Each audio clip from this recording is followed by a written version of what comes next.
नमस्कार दोस्तों, स्वागत है फिर से एक नई वीडियो में। दोस्तों, अगर आप हमसे जुड़े हैं, हमारे चैनल को सब्सक्राइब किए हैं, तो बिल्कुल आपको पता होगा कि हम अंकित भाटी सर की सभी बुक को सॉल्व करा रहे हैं, जो कि यूपी पुलिस कांस्टेबल के लिए बुक आई हैं। जैसे कि हमने उत्तर प्रदेश का जीके जो आया दोस्तों अंकित भाटी सर की, उस बुक को हमने सॉल्व लगभग समाप्त करने वाले हैं। तो आज से हमारा जो वीडियो शुरू होगा, सामान्य हिंदी अंकित भाटी सर की ही बुक है। ठीक है दोस्तों, इस बुक में हम टॉपिक वाइज ही सॉल्व करेंगे, जैसे कि हमने यूपी स्पेशल जीके में सॉल्व किया था। ठीक है, तो आज का हमने जो टॉपिक उठाया है वह समास का टॉपिक है। क्या है? आप कहेंगे समास का टॉपिक है। ठीक है, आज के इस वीडियो में दोस्तों समास के जितने भी प्रश्न हैं, कोशिश करेंगे कि एक ही वीडियो में सॉल्व हो जाए। अगर ज़्यादा प्रश्न रहेंगे दोस्तों, दो वीडियो में अपलोड किया जाएगा। ठीक है, तो चलिए अगर बात कर लेते हैं, इस बुक का पीडीएफ डाउनलोड करना चाहते हैं, जो सामान्य हिंदी है अंकित भाटी सर की, इस बुक का पीडीएफ डाउनलोड करना चाहते हैं तो डिस्क्रिप्शन में टेलीग्राम चैनल का लिंक दिया गया है, आप वहां से जाके पीडीएफ को डाउनलोड कर सकते हैं। बात करते हैं तो हिंदी के साथ साथ आप मैथ भी डाउनलोड कर सकते हैं, रीजनिंग भी डाउनलोड कर सकते हैं। जीएस निधि की जो बुक आई है वह भी अपलोड की गई है, और आपका यूपी स्पेशल जीके जो है, सभी वीडियो आपके जो है सभी पीडीएफ आपको मिल जाएंगे टेलीग्राम चैनल पे। ठीक है, टेलीग्राम चैनल का आपको लिंक डिस्क्रिप्शन में मिल जाएगा। तो चलिए आज हम प्रश्न शुरू करते हैं समास से। तो आज का पहला प्रश्न है दोस्तों आपके सामने, इसमें पूछा जा रहा है, एक मिनट, हाँ, इसमें पूछा गया है कि इनमें कौन सा तत्पुरुष समास है। तत्पुरुष समास का कौन उदाहरण है यह हमको बताना है। आजन्म है, आशातीत है, शीतोष्ण है, अष्टाध्यायी है। तत्पुरुष समास का उदाहरण कौन सा, यह हमको बताना है। तत्पुरुष समास का जो उदाहरण है दोस्तों, यह हो जाएगा आशातीत। ठीक है, आशा से अतीत होता है। ठीक है, चलिए अगले प्रश्न की बात कर लेते हैं। इसमें पूछा गया है कि किस समास में दोनों पद प्रधान होते हैं, यह आपको बताना है। बहुब्रीहि समास में होते हैं, तत्पुरुष समास में, द्वंद्व समास में, द्विगु समास में। दोनों पद प्रधान होने का अर्थ है दोस्तों कि कोई किसी से कम नहीं होता। जैसे हम बात करते हैं भाई बहन को ले लीजिए। ठीक है, भाई बहन दोनों किसी से कम नहीं है, द्वंद्व होता है उसमें। कौन सा समास होता है? द्वंद्व समास होता है। तो जिस समास में दोनों पद प्रधान होते हैं उसे द्वंद्व समास कहा जाता है। ठीक है, द्वंद्व समास के उदाहरण की बात करते हैं तो भाई बहन होता है, माता पिता होता है, पाप पुण्य होता है, जिसमें और एक चिन्ह बता दें, योजक चिन्ह जो होता है दोनों शब्दों के बीच में यह लगा रहता है। ठीक है, दोनों शब्दों जैसे भाई बहन के बीच में लगाया जाता है, माता पिता के, और पाप पुण्य, जमीन आसमान, ये सब जो हैं आपके द्वंद्व समास के उदाहरण होते हैं। कोई किसी से कम नहीं होता, जो कि दोनों पद प्रधान हैं। ठीक है, तो चलिए अगले प्रश्न की बात करते हैं। अब पूछा जा रहा है कि पंचानन, पंचानन में कौन सा समास है? तत्पुरुष है, बहुव्रीहि है, कर्मधारय है, या द्विगु समास है? तो पंचानन में पूछा गया है। तो पंचानन होता है दोस्तों, पंचानन, पंचानन पांच है, आनन जिसके पांच है, आंख जिसके, अर्थात कौन हो जाएंगे? अब बताइए। पंचानन पांच है, सिर हनुमान जी को आप देखें, एक उनका चित्र है, पांच मुंह वाला फोटो है, तो आप उसमें देखेंगे पंचानन, पंचानन मतलब पांच आंखें हैं जिसके, अर्थात जो हो जाएगा हनुमान जी हो जाएंगे। तो बहुब्रीहि समास होगा, जो तीसरे की बताते हैं, तीसरे की तुलना की जाती है। ठीक है, चलिए अगले प्रश्न की बात करते हैं। चौथा प्रश्न आपसे पूछा गया है कि जिस समास में प्रथम पद संख्यावाची तथा अंतिम पद जो है संज्ञा होते हैं उसे क्या कहा जाता है? जो कि पहला पद जो होता है वह संख्यावाची होता है, अंतिम पद जो होता है वह संज्ञा होता है, उसे कौन सा समास कहते हैं, यह हमसे पूछा गया है। द्वंद्व समास कहते हैं, तत्पुरुष समास कहते हैं, द्विगु समास कहते हैं, या अव्ययी भाव समास कहते हैं? तो जो पहला पद होता है संख्यावाची, उसे कहा जाता है दोस्तों द्विगु समास। क्या कहा जाता है? द्विगु समास कहा जाता है। ठीक है, तो ऑप्शन क्या हो जाएगा? सी वाला यहाँ आपका बिल्कुल सही हो जाएगा। ठीक है, चलिए अब पांचवा प्रश्न आपसे पूछा जा रहा है कि गंगा जल में कौन सा समास का भेद बताइए। बताना है कि गंगा जल में कौन सा समास है। तत्पुरुष है, द्वंद्व है, अव्ययी भाव है, कर्मधारय है। तो गंगा जल की बात की जा रही है तो गंगा जल में जो है दोस्तों यह तत्पुरुष समास है। ठीक है, गंगा जल। चलिए अगला प्रश्न पूछा गया है कि महाजन, पूछा गया है कि महाजन में कौन सा समास है। महाजन, महाजन बताइए, महाजन में कौन सा समास है? तो महाजन में आप कहेंगे कर्मधारय समास होता है। क्या होता है? कर्मधारय होता है दोस्तों। चलिए ऑप्शन देख लेते हैं पहले, महाजन का क्या दिया है। ये रहा ऑप्शन, तो ऑप्शन कौन सा हो जाएगा? आप कहेंगे पहला वाला ऑप्शन सही हो जाएगा, कर्मधारय जो होता है महाजन में। चलिए अगला प्रश्न पूछा गया है कि सतसई शब्द में कौन सा भेद बताइए। सतसई शब्द में समास का कौन सा भेद है? कर्मधारय है, द्विगु है, तत्पुरुष है या द्वंद्व है? सतसई पूछा है, तो सतसही में आपका होता है दोस्तों, सतसही जो शब्द है इसमें जो भेद है आपके कौन से हो जाएंगे? द्विगु समास के भेद है। सतसई जिसमें अंक जो है पहला, जिसमें 7 अंक दिखाई दे रहा है ना। अभी हमने बताया था कि ऊपर एक पूछा भी गया था प्रश्न अभी पिछला वाला, कि जिसमें पहला पद संख्यावाची होता है और दूसरा संज्ञा होता है उसे कहा जाता है द्विगु समास। तो इसमें पहला पद जो है संख्यावाचक है, सत अर्थात होता है 7, जिसे कहा जाता है चौराहा, 4 राहों का समूह। तिराहा होता है, नवरत्न होते हैं, ये सब जो है जिसमें संख्यावाचक पहला पद होता है संख्या, उसे कहा जाता है द्विगु समास। ठीक है, चलिए अगला प्रश्न आपसे पूछा जा रहा है कि 12 सिंघा में शब्द में कौन सा समास है। 12 सिंघा में बताना है बहुव्रीहि समास है, कर्मधारय समास है, द्वंद्व समास है या फिर अव्ययी भाव समास है। बहुव्रीहि की बात की जा रही, सॉरी 12 सिंघा की बात की जा रही है। तो 12 सिंघा में दोस्तों हो जाएगा, कौन हो जाएगा? बहुव्रीहि समास हो जाएगा। 12 है सिंह जिसके, अर्थात क्या हो जाएगा? हिरण। ठीक है, 12 सिंह अर्थात किस क्या हो जाएगा? तो आप कहेंगे 12 सिंघा हो जाएगा। ठीक है, चलिए अगले प्रश्न की बात करते हैं। धीरे धीरे में कौन सा समास है, यह हमसे पूछा गया है। धीरे धीरे में बताना है आपको, द्वंद्व समास है, अव्ययी भाव है, कर्मधारय है, द्विगु समास है। तो आप कहेंगे धीरे धीरे, और इसमें जो है योजक चिन्ह आपको दिखाई दे रहा होगा। तो योजक चिन्ह किस में लगाया जाता है? तो आप कहेंगे जब दोनों पद प्रधान होते हैं, कोई किसी से कम नहीं होता है, तो वहाँ जो है योजक चिन्ह लगाया जाता है, तो उसे कहा जाता है द्वंद्व समास होता है। ठीक है, क्या हो जाएगा? इसमें पूछा जा रहा है कि कर्मधारय समास का उदाहरण कौन सा है। कर्मधारय समास का उदाहरण कौन है? गगनचुंबी है, पाठशाला है, श्वेत पत्र है या फिर नीलकंठ है। तो कर्मधारय की बात पूछी जा रही, कर्मधारय में का उदाहरण कौन सा हो जाएगा? तो कर्मधारय का उदाहरण जो होता है नीलकंठ होता है। ठीक है, ऑप्शन क्या हो जाएगा? डी वाला यहाँ बिल्कुल सही होता है। नीलकंठ जो है यह कर्मधारय का उदाहरण है। ठीक है, चलिए अगले प्रश्न की बात कर लेते हैं। 11 नंबर का प्रश्न आपसे पूछा जा रहा है कि किस समास में दोनों पद मिलकर एक नया अर्थ प्रकट करते हैं, उसे क्या कहा जाता है। जब दो पद मिलकर एक किसी तीसरे का बोध करते हैं तो उसे क्या कहा जाता है? बहुव्रीहि समास कहा जाता है, द्वंद्व समास कहा जाता है, कर्मधारय कहा जाता है या तत्पुरुष कहा जाता है। तो आप कहेंगे जब दोनों पद मिलकर एक तीसरे अर्थ का बोध कराते हैं तो उसे कहा जाता है बहुव्रीहि समास। ठीक है, बहुव्रीहि समास ऑप्शन ए वाला बिल्कुल सही होगा। चलिए अगले प्रश्न की बात करते हैं।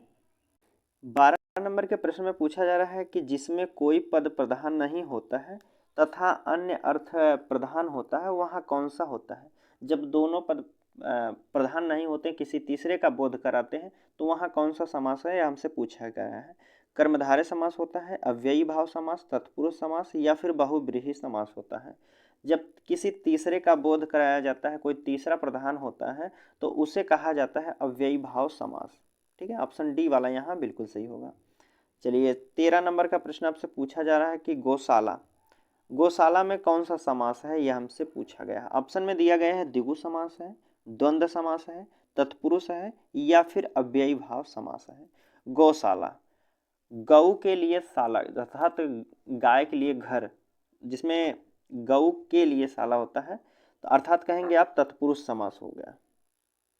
ठीक है, तत्पुरुष समास होगा। गौशाला में कौन सा हो जाएगा? तत्पुरुष समास होगा। चलिए अगले प्रश्न की बात करते हैं। इसमें पूछा गया है कि गंगा तट, गंगा तट पर कुछ लोग भजन करते थे, रेखांकित शब्द में कौन सा समास है। गंगा तट में पूछा जा रहा है कौन सा समास है। द्वंद्व समास है, तत्पुरुष समास है, कर्मधारय है या फिर अव्ययी भाव है। गंगा तट की बात की जा रही है, तो गंगा तट में आपका होता है तत्पुरुष समास। गंगा के तट होता है। ठीक है, गंगा के तट। चलिए अगले प्रश्न की बात करते हैं। जलधि, जलधि में कौन सा समास है? कर्मधारय है, तत्पुरुष है, अव्ययी भाव है या फिर द्वंद्व समास है। जलधि की बात की जा रही है, तो जलध में आप कहेंगे तत्पुरुष समास है। जलध अर्थात जल से भरा हुआ, जल से भरा हुआ तो जलध ही होता है, जो समुद्र का पर्यायवाची भी होता है। तो आप कहेंगे जलध जो होता है इसमें तत्पुरुष समास है। अगला प्रश्न पूछा जा रहा है, पुजारी भगवान पीताम्बर की पूजा कर रहा था, यहाँ पीताम्बर पद में कौन सा समास है? पीताम्बर में पूछा जा रहा है कौन सा समास है, कर्मधारय है, बहुव्रीहि है, द्विगु समास है या फिर द्वंद्व समास है? तो पीताम्बर में जो समास होगा दोस्तों, यह आपका हो जाएगा बहुव्रीहि समास। इसका 17 नंबर का प्रश्न आपसे पूछा जा रहा है कि योगदान में कौन सा समास है? योगदान तत्पुरुष है, कर्मधारय है, बहुव्रीहि है, अव्ययी भाव है। बताइए क्या होगा? योगदान में जो आपका समास हो जाएगा यह आपका हो जाएगा कर्मधारय समास। ऑप्शन बी वाला बिल्कुल सही होगा। चलिए 18 नंबर का प्रश्न आपसे पूछा गया है कि विशेषण और विशेष के योग से कौन सा समास बनता है? कौन सा समास बनता है जो विशेषण और विशेष के मिलने पर बनता है? द्विगु समास होता है, द्वंद्व समास, कर्मधारय होता है या तत्पुरुष समास होता है? तो आप कहेंगे जब विशेषण और विशेष मिलते हैं तो कर्मधारय समास बनता है। ऑप्शन सी वाला यहाँ बिल्कुल सही हो जाएगा। पूछा गया है कि देव जो महान है यह किस समास का उदाहरण है? देव जो महान है, देव जो महान है किसमें कहा गया? कर्मधारय में। बहुव्रीहि के समास है या तत्पुरुष या अव्ययी भाव? तो आप कहेंगे देव जो महान है, यहाँ होता है जो कर्मधारय में युग होता है। ठीक है, देव जो महान है अर्थात कर्मधारय तत्पुरुष इसमें होगा। अगला प्रश्न इसमें पूछा गया कि हमें यथाशक्ति दान करना चाहिए, रेखांकित शब्द में समास पहचानिए। यथाशक्ति में कौन सा समास हो जाएगा? अव्ययी भाव समास, द्विगु समास, तत्पुरुष समास या फिर बहुव्रीहि समास? यथाशक्ति अर्थात इसका होता है शक्ति के अनुसार। यथाशक्ति में कौन सा समास हो जाएगा? शक्ति के अनुसार, अर्थात आपका ऑप्शन हो जाएगा अव्ययी भाव समास हो जाएगा। चलिए अगले प्रश्न की बात करते हैं। परमानंद में पूछा गया है कि समास कौन सा हो जाएगा? परमानंद में कौन सा समास होगा? बहुव्रीहि होगा, द्वंद्व दिया गया है, कर्मधारय दिया है, अव्ययी भाव दिया गया है। तो परमानंद में पूछा गया है कि परमानंद में कौन सा समास हो जाएगा? तो परमानंद में आपका हो जाएगा कर्मधारय समास हो जाएगा।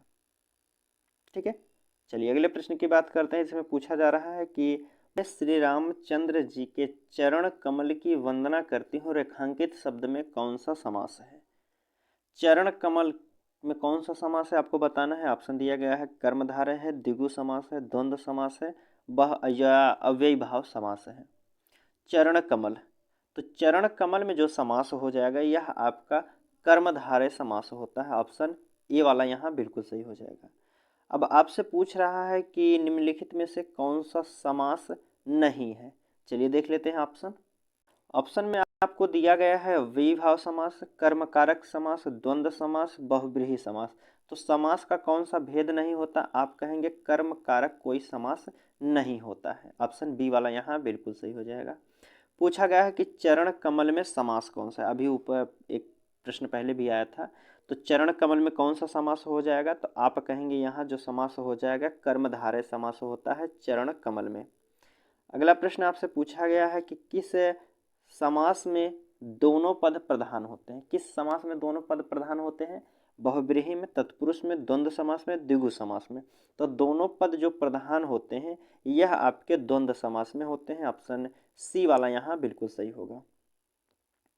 पूछा गया कि चौराहा में समास कौन सा है? चौराहा चार राहों का समूह, अर्थात पहला पद जो है संख्यावाचक है, दूसरा संज्ञा है। तो चौराहा में जो समास हो जाएगा आप कहेंगे द्विगु समास होता है। ऑप्शन क्या हो जाएगा? सी वाला यहाँ बिल्कुल सही होगा। चलिए अगले प्रश्न की बात कर लेते हैं। 27 नंबर का प्रश्न पूछा जा रहा है कि किस समास में प्रथम पद संख्यावाची और अंतिम पद जो है संज्ञा होता है, वह कौन सा समास होता है? पहले पद में जो है संख्या होती है, दूसरा पद जो है संज्ञा होता है। तो आप कहेंगे संख्यावाची जो शब्द से शुरुआत होता है वह होता है द्विगु समास। ठीक है, द्विगु समास ऑप्शन सी वाला यहाँ बिल्कुल सही होगा। पूछा गया है कि सप्तऋषि में समास कौन सा है? सप्तऋषि में बताना है कर्मधारय है, तत्पुरुष है, द्वंद्व है, द्विगु समास है। तो सप्तऋषि, सप्तऋषि में कौन सा हो जाएगा? तो आप कहेंगे सप्तऋषि में यहाँ भी पहला पद जो है संख्यावाचक दिखाई दे रहा है। ठीक है, क्या हो जाएगा? सप्त मतलब सात, द्विगु समास, यहाँ आपका डी वाला बिल्कुल सही हो जाएगा। आपसे पूछा जा रहा है 29 नंबर के प्रश्न में कि यथारुचि, यथारुचि में कौन सा समास है? तत्पुरुष है, बहुव्रीहि है, अव्ययी भाव समास है या फिर द्वंद्व समास है? यथारुचि, यथारुचि में आपका हो जाएगा अव्ययी भाव समास। ऑप्शन सी वाला यहाँ बिल्कुल सही होगा। चलिए अगला प्रश्न आपसे पूछा जा रहा है कि निम्नलिखित में से एक में कर्मधारय समास है, किसमें कर्मधारय समास है, यह हमसे पूछा गया है। पहला ऑप्शन है लड़का भूख से अधमरा हो गया था। बी ऑप्शन है तुम्हें अपना भला बुरा स्वयं सोचना चाहिए। सी ऑप्शन है विवाह संबंध में ऊंच नीच देखना पड़ता है। डी ऑप्शन है उठो दिया बत्ती का समय हो गया है। अब इसमें बताना है आपको कर्मधारय समास किस में है। तो कर्मधारय जो होता है दोस्तों, पहला ही ऑप्शन सही हो जाएगा, लड़का भूख से अधमरा हो गया है। ठीक है, चलिए अगले प्रश्न की बात कर लेते हैं। 31 नंबर के प्रश्न में इसमें पूछा गया है कि ब्रजपाणी शब्द में कौन सा समास है। ब्रजपाणी में कौन सा समास है? तत्पुरुष है, बहुव्रीहि है, द्वंद्व है, द्विगु समास है। तो ब्रजपाणी की बात की जा रही है तो ब्रजपाणी में होगा आपका दोस्तों बहुव्रीहि समास होगा। ठीक है, बहुव्रीहि समास होगा। चलिए अगले प्रश्न की बात कर लेते हैं। इसमें पूछा गया कि गुरुदेव शब्द में समास कौन सा होगा? अव्ययी भाव समास, तत्पुरुष समास, बहुव्रीहि समास, कर्मधारय समास। गुरुदेव, गुरुदेव में आप कहेंगे समास जो हो जाएगा कर्मधारय समास होगा। ऑप्शन डी वाला यहाँ बिल्कुल सही हो जाएगा। 33 नंबर का प्रश्न देखते हैं। पूछा गया है कि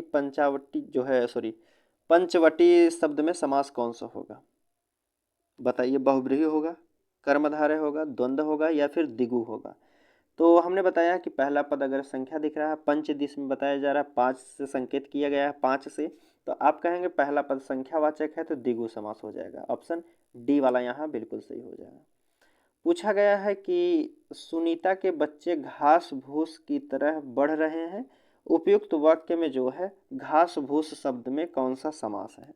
घास भूस, इसमें भी दोनों पद जो हैं प्रधान हैं और योजक चिन्ह भी लगाया गया है। तो योजक चिन्ह किस में लगाया जाता है? आप कहेंगे जो समास हो जाएगा इसमें ऑप्शन बी हो जाएगा द्वंद्व समास।